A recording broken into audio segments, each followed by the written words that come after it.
Hi, everyone. Good morning. I'm Sam Gill. Morning. This is Gabriel. We really appreciate all of you being out. Really, all thanks to Games for Change for making this possible. I think what we want to talk to you a little bit about this morning is a partnership that Knight Foundation, where I work, and Niantic, where Gabriel works, undertook around the Pokémon GO game and work that Knight does in a number of cities where we work. But what we kind of really want to talk about through this partnership are some of the directions that we're seeing about how technology, in really profound ways, is potentially changing how we relate to the places where we live, the physical places where we live, the communities, the neighborhoods, the cities, but also our relationship with the people in our lives and in some cases on the periphery of our lives. So we'll talk sort of fluidly about what our experience has been, what we think we're starting to learn. We'll definitely save time to open it up to all of you to ask questions. And with that, do you want to talk a little bit about sort of Niantic and how Pokémon GO came into being? Yeah. Well, first of all, it's a real pleasure to be here. I'm looking forward to talking about, I'd say, the change part of Games for Change. And if you just indulge me for a moment to talk about the games part of it and a little bit of the history of Niantic, as Sam said. Many of you, I suspect, are familiar with Pokemon GO and our experiences with that. But actually, if you retrace our steps, kind of getting to Pokemon GO, I think it must have been, for me at least, in around 2006 or 2007, I first met Niantic CEO John Hanke when he was working on Google Earth, when we were together at Google. And I can remember asking him at that time, I said, and maybe some of you have had this experience too, I said, John, this is an amazing thing, Google Earth. I have to say, what's it for? Like, what are you supposed to do with this? And he said, oh, well, we originally conceived this as a video game.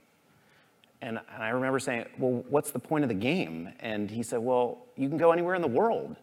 And for what it's worth, at the time, I still didn't really get that. And now looking back on it, I'm beginning to put the pieces together. But after Google Earth and then Maps, Street View, and a lot of the products that I suspect many of you are familiar with, at Google in those times, we started to experiment with these other experiences. The first was this game, this augmented reality game called Field Trip, which was really designed to help people using wearable devices experience the world around them and integrate both the digital and actual world. And through that, we developed this other game, which many of you may play, called Ingress, which was really the predecessor to Pokemon GO. And all throughout, it was really our conviction that if we could sort of uphold these core values of exploration and exercise and social interaction and try to create these experiences that foster those things, amazing things would happen. And we can talk a little bit, I think, about what we've seen together. But at a certain point in that experience, we realized it was critical for us to be partnering with people who've been at this for a long time. And the Knight Foundation is probably top among them, where in our case, you guys had all this extensive experience of how to foster civic engagement and involvement. We were seeing that through Pokemon GO, but then I think that's really when our relationship began, which was, hey, can we work together and really be deliberate about this? And so that's how it is that we got here. And it was really serendipitous. So the Jonathan James L. Knight Foundation is actually the fortune left from the Knight newspaper company, which earlier in the 20th century was the largest newspaper company in the country. And just for some of you in the audience, you used to get a paper thing that you would read every day that would tell you what had happened just the day before in a community. And now you just criticize those things on cable television. But what the Knight brothers really believed, they believed in two things. The first is they believed in journalism and the role of journalism in giving communities information that they needed to make good decisions. And the second thing they really believed in was the places in which they had made their wealth, and not just as an aggregate, but as highly individual places. They ran their newspaper company in a way that treated Akron, Ohio very distinctly from Miami, Florida. And so what we have tried to do at the foundation is to support more informed and engaged communities in the 26 places that we invest in. And that is the wellspring of democracy. And a significant focus of our work over the past several years has been the public spaces, the physical public spaces where people come together. We've had a lot of projects to activate public spaces that people aren't using, to take old disused public spaces, libraries, the forgotten park, and to connect them up and to make them more vibrant again with the community, on the idea that great public spaces breed more engaged communities. They're places we can meet and encounter people that we haven't known before, and take agency in our communities, take charge of our communities. So we were doing a lot of work to get people out into public space, and it was hard to miss a couple summers ago that while we would be excited if 200 people showed up at a library during opening hours, Pokémon GO was driving hundreds of people outside a library at 12 a.m.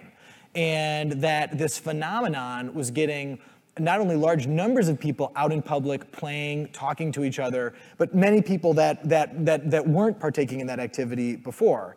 And so this is sort of a good lesson for entrepreneurs out there. I emailed info@niantic.com, and John, the CEO, wrote back. And that really was the beginning of this partnership. And for us, the idea, what we were trying to do was not just to undertake a partnership that could have great effects in the places we worked, although we very much wanted that. We were trying to learn about the inevitable world to come, the world in which a digital infrastructure was going to be as important for every kind of interaction as the physical infrastructure that we were already investing in and working on. And that was the thing that was really exciting to us. So do you want to talk a little bit about how you guys have partnered with folks, and then we can sort of explain how this specific partnership took different directions? And you know, I should say, we do have other partnerships around the world.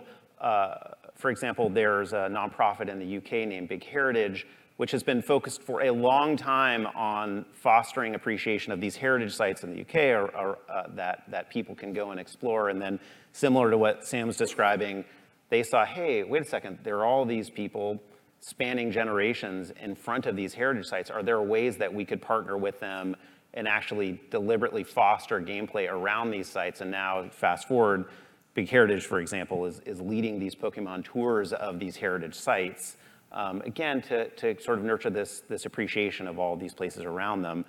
In the case of our partnership with Knight, what we've done, and Knight has a handful of cities that they focus on across the United States, and we can talk about a handful of them.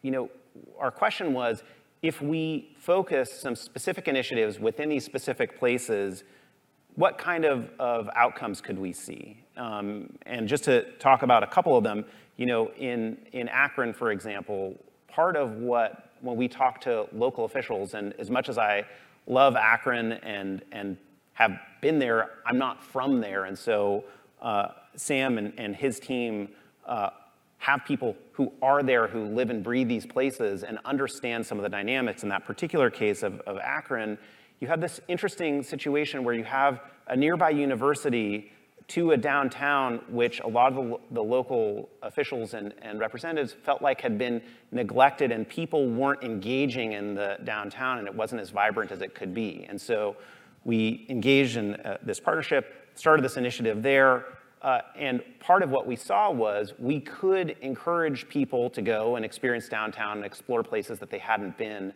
But what was far more, I think, surprising to us in the end was that the impact that would have was far more lasting than just the initial gameplay. And by what I mean is you had people who were, in some cases, for the first time, in spite of the fact that they literally lived in this place, were going, experiencing downtown Akron and all of its beauty, and then we're going back and back and back time and time again. I think there's a session after this, I think it's at 11:45, where there's going to be someone from American University who's going to be talking about a white paper that they have just published now today that's talking about the economic impact that a lot of these initiatives have. And part of what they saw in Akron was that not only did it have a lasting impact in terms of these players would go back independent of gameplay, but it's provided a lot of economic stimulus as well. In other cases, like in Philadelphia, where we've had another project, what they had before Pokemon was, listen, Knight has been at this for a long time. They've been fostering civic engagement. And part of what we were doing and coming together was, hey, could we try to complement these existing initiatives? And in the case of Philadelphia, could we get a new generation of people to go to Philadelphia, a representation of the people who would show up that's a reflection of the city itself, across generations, a diversity of races and ethnicities, and again, ages. And what we found was, if we were really deliberate about it, and in this particular case, using Pokemon GO as kind of the catalyst, you had this just unbelievable representation of the entire community that was, again, lasting. And I think in a bit we can talk about some of the lessons that we've learned, but those are just a couple of examples of the things that we've been doing to get people out, physically out and involved, and present in their community and appreciating the world that's actually around them. Yeah, I think one of the interesting things about sort of both sides of this partnership is that Knight certainly has been involved in a lot of projects, either in technology or in the physical world, that were sort of if you build it, they will come projects. And unfortunately, that literally only worked in Field of Dreams, because over and over again we have been highly disappointed by efforts to impose, whether it's building a new physical structure or introducing an app to do X, by the challenge. So here, what was really interesting was, in both cases, there was existing infrastructure. There was a gaming platform that millions of people in this country were already playing on daily, and there were these physical spaces and events in cities that were already well used. So in Philadelphia, in San Jose, and Charlotte, for example, where we worked, the pairing was between Pokemon GO and events called Open Streets, which some of you may know, which are kind of events where you take over a set of city streets for pedestrians and bikers for part of a day to kind of reorient thinking away from cars. And so the exciting thing about this was that you had existing audiences for coming out in public, an existing audience for a game, and you were able to bring them together. I think some of the challenges were how you make two existing infrastructures work together. The people who are coming out for an Open Streets have a set of expectations about what's going to happen, who's going to be in the crowd, what will it feel like. So when swarms of people would go to a particular place because something happened in the game, that would be a challenge occasionally for organizers or planners or the audience.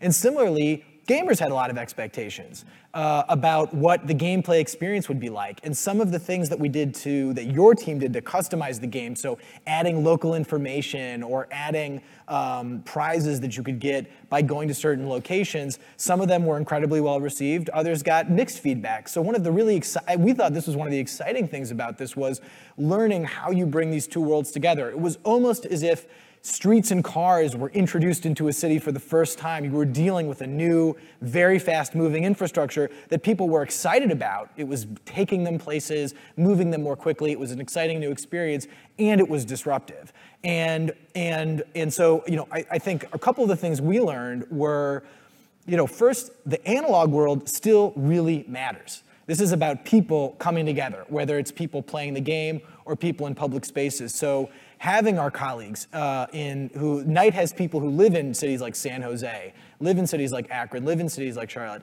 having them spend time listening to the community, talking to the community, bringing people together, asking, what do you want out of this, had a big impact. In some of the cities like San Jose, bringing people in from outside was part of the excitement factor. In a place like Philadelphia, there was a really deliberate effort made to make this something for people in Philadelphia. It doesn't mean they didn't want people to come in from outside, but they really wanted Philadelphians to feel like this was their own and they could see themselves inside this. And I think that's sort of a second thing that we learned, that the communication that needs to happen in an analog way, it's not just tactical. It's not just, so what's the game route? Or where are you, what hours are you going to do this? Or what will the prizes be? Those things were incredibly important. But it was also about talking about technology and the digital layer of our lives in a way in which an entire community could see itself as a part of, as something that would actually accelerate and enhance the kinds of efficacy and pride that people were already trying to cultivate. And that language was available, but we found that it really also had to be learned. Yeah, I think, as far as lessons learned and the analog and the digital colliding, part of, I think, just on a very practical, logistical basis, that one of the things that we've learned is, in our case, yeah, if you build it, they will come, and sometimes many of them will come. And so in the case of San Jose, for those of you who haven't been, San Jose is configured in a very different way than like Philadelphia, let's say, where we set up literally a 7-mile stretch through the city. I know that seems enormous in the context of a place like, downtown New York City or Philadelphia, but a 7-mile stretch where we could really spread people out, have people be able to explore over great distances and not have really significant congestion. And then the other part of it, I think, again, to this point of analog and individuals, when Sam says individuals, sometimes it literally does get down to an individual, whether it's an individual at night, like we have this someone on Sam's team named Kyle, who's extremely expert at the world of Akron, to an individual librarian in Philadelphia who says, I understand this. I understand how I'm going to be able to use Pokemon GO as a vehicle to encourage people to read and pair the two and get them to go out and explore. And then also other individuals who can, I think, bridge the gap between the physical world and this digital world. Part of one of the features that we had in Philadelphia in giving people an opportunity to take ownership over their communities and feel more invested in it. For those of you who've played Pokemon GO, you'll see that in certain locations, there are descriptions of the locations in the game.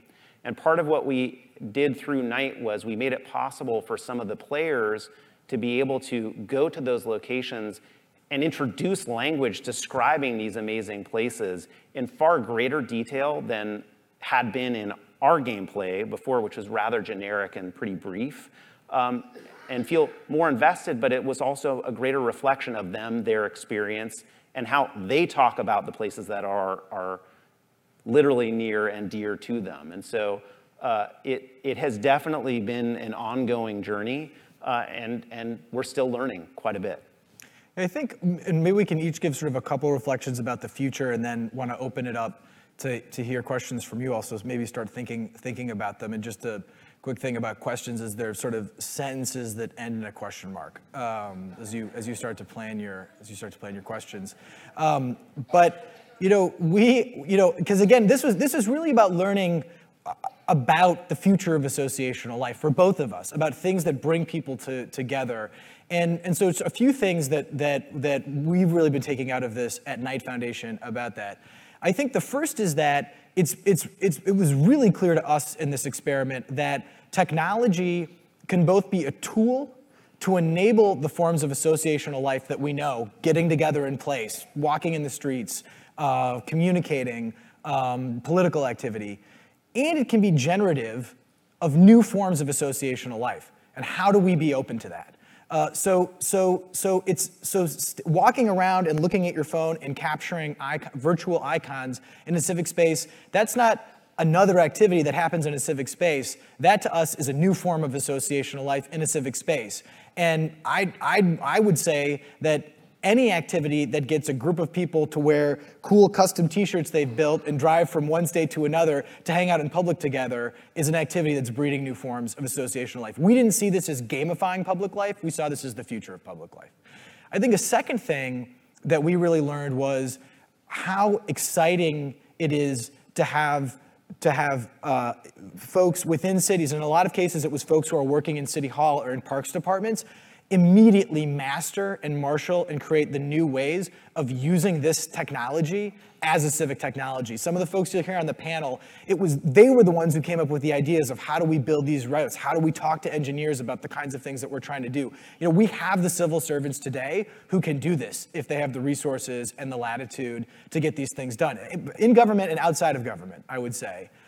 And I sort of think the third thing is, what are the limitations of the current technology we have, the administrative technology we have within communities, the physical technology? We know that the way that you build roads and design neighborhoods can do as much negative for a community as it can do positive. How can we think about these new kinds of digital technology as a real point of intervention in longstanding problems? So I think those are some of the things we're really looking forward to trying to figure out across the work that we do in cities. And in fact, I'm really excited to say that you'll be seeing from Knight over the next year increasing investments in ways to turn existing digital infrastructure, what we sort of call smart cities, into real tools for making cities more responsive, more connected, more centered on the needs of residents. And this was really the place that we started. But yeah, I think in addition to what Sam's describing is coming from Knight, I guess the two things I will leave you with in terms of what I think lies ahead before we take some of your questions is, certainly before Pokemon GO and Ingress before it, there was no real experience in which you had games that had the world as your game board. Mm-hmm. That did not exist. You had game boards on a console, you had literal game boards. We remember those things. They were also in the era of the physical newspaper. But the world as your game board has had profound impact on many different social dynamics. And as I said, this was definitely deliberate on our part. We wanted to foster that sense of real-world exploration and discovery and social interaction with actual people. And I think you'll continue to see us invest in those types of experiences. The one thing that I would note for you too, for those of you who are here who may be the builders of the next Pokemon GO, or the next Ingress or the next Harry Potter Wizards Unite, is we are doing more and more to make our Niantic platform accessible to people. Later this year, we'll announce that will be open for people to apply to, likely in a form initially of a contest. But we want to get more and more of the people who have now had some years of experience with the world as their game board to start proposing experiences that we haven't thought of. And I think part of our plea to those of you who are here today is, as you think about the impact that Knight has had long before Niantic and Pokemon GO, but the impact that you're seeing about the combination of the two, as you can think about game experiences that haven't yet been built, are there ways that we can leverage the existing Niantic platform and your creativity to make those types of experiences come together in a way that do sort of foment social change and foster the kind of civic engagement that we really do want to see. So that's what I think we certainly will see and what we hope to see. But yeah, I certainly would welcome any questions that you guys have, and we can continue to chat in the meantime. Thank you. Thanks.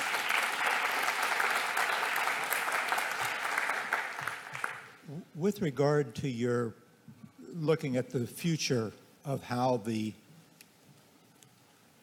games might evolve to benefit the cities, what are your thoughts, and what are you looking for with regard to dealing with homelessness? Yeah, I mean, it's a great question. That's not an issue that we work on in particular in communities. On the other hand, I think one of the way that we've been approaching some of the investments and grants we're seeking to make in technology are less about particular issues, or at least they're agnostic to the issue is the better way to say it, and more about, can we change the way that cities are organizing themselves and governing themselves? So the areas that we're really working on are, one, real-time data, how to put crowdsourced real-time data sort of more to work within cities. Two, improving civic engagement around the design of public services and community services, and 3, actually getting information to residents and improving the efficacy of residents. So, homelessness is probably a great place that work like that could happen. Mobility is a great place that work like that could happen. I think our challenge to communities is how do you move from this as a tool that you add onto the work you're doing and actually integrate it into the way that you do work in a city to solve your problems, whether you're in government or in civil society. I don't know if you guys have done particular partnerships or thinking on this, but that's certainly how Knight's. No, I think we're pretty aligned there. I have this wife. That's not the question. Thank you. Her phone broke yesterday, so I can't ask her about this thing that she told me about this morning. We met making games together for the Voyager company, so that was 20 years ago. We're still married. And I helped her last year on a project called The Whole Story, which allows you, it's an AR app that where there's a bronze statue in town of a dude from the 18th, 19th, or 20th century. You might find a statue of a famous woman in history. And she told me that thanks to Niantic's partnership with the Knight Foundation, that this is going to, the next build of this is going to be on your platform. And so I guess my question is it too soon to talk about that, or do you know about it yourself yet? You have to forgive me. I'm actually not in the loop on it, but it sounds amazing. Yeah. It's apparently not too soon to talk about it because you just have. Yeah, so, yeah. Yeah, that's why I'm a little hesitant. But I'd like to think that I'm as up to speed on most everything across the company, and evidently I'm not. But it sounds pretty amazing. And I will just say back to this wife concept that you just were talking about. As a quick aside, yesterday we got an email, which is, I will tell you, one among many, many about our games bringing people together and like literally bringing people together and marriages that have come out of it. We just got another one yesterday about people who had met through Pokémon GO and now have just gotten married. So I don't mean to digress on that front, but it sounds amazing, and I would love to talk to you afterwards, so I'm up to speed. Thank you, though. Thank you. Hi, I'm really excited about the work that, thank you. I'm excited about the work that you guys are doing, but one of the criticisms that I've seen of Pokemon Go is that in rural areas, there's very little in the way of like Pokestops and by extension, information about the communities. So I was just wondering if there are any plans in the works to sort of give rural players more to play with and more ways to engage with their own communities when they might not have those landmarks in place. Yeah, this is a very valid criticism. As someone who grew up in a town of 1,100 people, it's one that's near and dear to me personally. If our vision is to have the world as your game board, it can't just be that the world is defined as mostly urban and suburban and more populated areas. It is something that we're thinking about. There's nothing I can announce specifically for you today, but ultimately we have to do a better job of having that kind of coverage and in certain instances making it easier for those areas specifically to be populated. Listen, on one hand, it's a lovely problem to have, which is that we have people who are clamoring to have deeper and better gameplay everywhere in the world, but it's a perfectly reasonable criticism and an example of where we're not following through. The only last thing I will say on this is that I know that we have been working mostly on cities, but civic engagement and involvement obviously goes beyond just cities, and you'll see the same types of dynamics at play in towns, and it's something that, smaller towns, and it's something that we're thinking about as well. I mean, what I would also say is, this is sort of a general reflection too, on the question is, we're reaching an inflection point in the kind of technology experiences that are being offered us that I actually think the people in this room are in every way at the center of, which is that we're moving from a world where there was an ethos about openness and participation that we're building this, and an economic reality that well-capitalized companies were developing these exciting experiences and reacting to different sorts of incentives. It is our choice to build the internet and digital experiences that we want. And there are different ways that we can exercise that choice. Some of them will be regulatory. We're obviously having those debates about social media. But I think particularly in the field of gaming, it's the changes you guys are making to let people onto the platform. It's what you heard in the foregoing presentation about how the people in this room are going to be building a huge segment of the market. I think that the ability to take our criticism and build the gaming and physical world that we want is, I hope, then sort of the next great revolution in what technology is doing for us. Yeah. Thank you. Maybe just one last question. Yeah. Hello. Oh, sorry. We'll try to do both. Real We'll be quick. quick. Got it. Pardon if this comes off as like slightly rude. Why should we, as the masked game development community, build our location-based games on your platform if you guys are kind of the major player? Wouldn't that kind of like feed into your ownership of the space? I guess what I'm kind of asking is what's in it for us to work with you guys on that? Well, and no offense taken, I think it's again, a fair question. Listen, a lot of what we hear from developers is that there's no easy way to build cross-platform across Android and iOS in ways that are leveraging a whole crazy array of technical components from, geodata to anti-spoofing components, that there just isn't like a plug-and-play way to go and build so that people can focus primarily on their creativity and ingenuity rather than this insane stack of technical details. And so at the end of the day, listen, it won't be for everybody. There isn't a platform that is, but I think ultimately the reason why I think we're hopeful and confident that people will ultimately want to build on top of the platform is just because, and sorry to geek out for those of you who are not interested in this stuff, but just I think ultimately what we believe is that there is a real desperate need for an ease of building where there's underlying architecture that just makes it simple for people to build. Sure. And that ultimately will really be the offering. Cool, thanks. So we actually will just do this one other question. Sorry, I hadn't looked over. Good morning.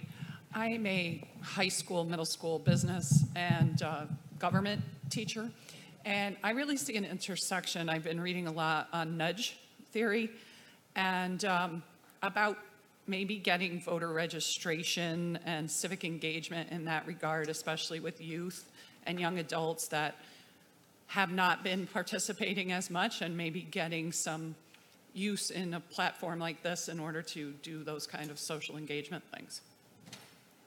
Yeah, I mean, I think we're certainly excited about the range of civic things that can be done here. Knight also invests in something called Turbo Vote, which some of you may know, which assists with registration online. But it's another example of using technology to accelerate both the things we want to do and to create new experiences. And the trend we've seen in all of these is one of acceleration. I think Democracy Works is adding 1 million new people at a faster and faster rate to its platform on Turbo Vote. But do you want to talk about some of what you guys? I would just say briefly, if you are in the classroom, then you are at the center of the For Change part of this conversation. So first of all, thank you.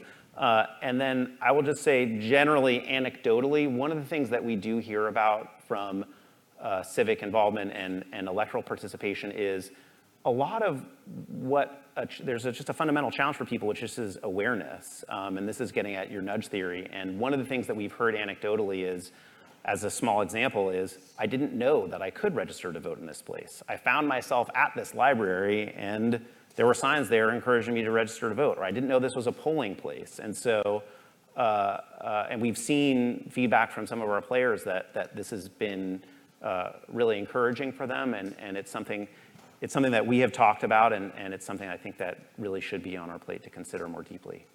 So a little bit later this morning, Benjamin Stokes and others will talk more about this partnership. Benjamin Stokes from American University, and the white paper you can find at kf.org, among other places. But thank you all for your time this morning. Really appreciate it. Thank you.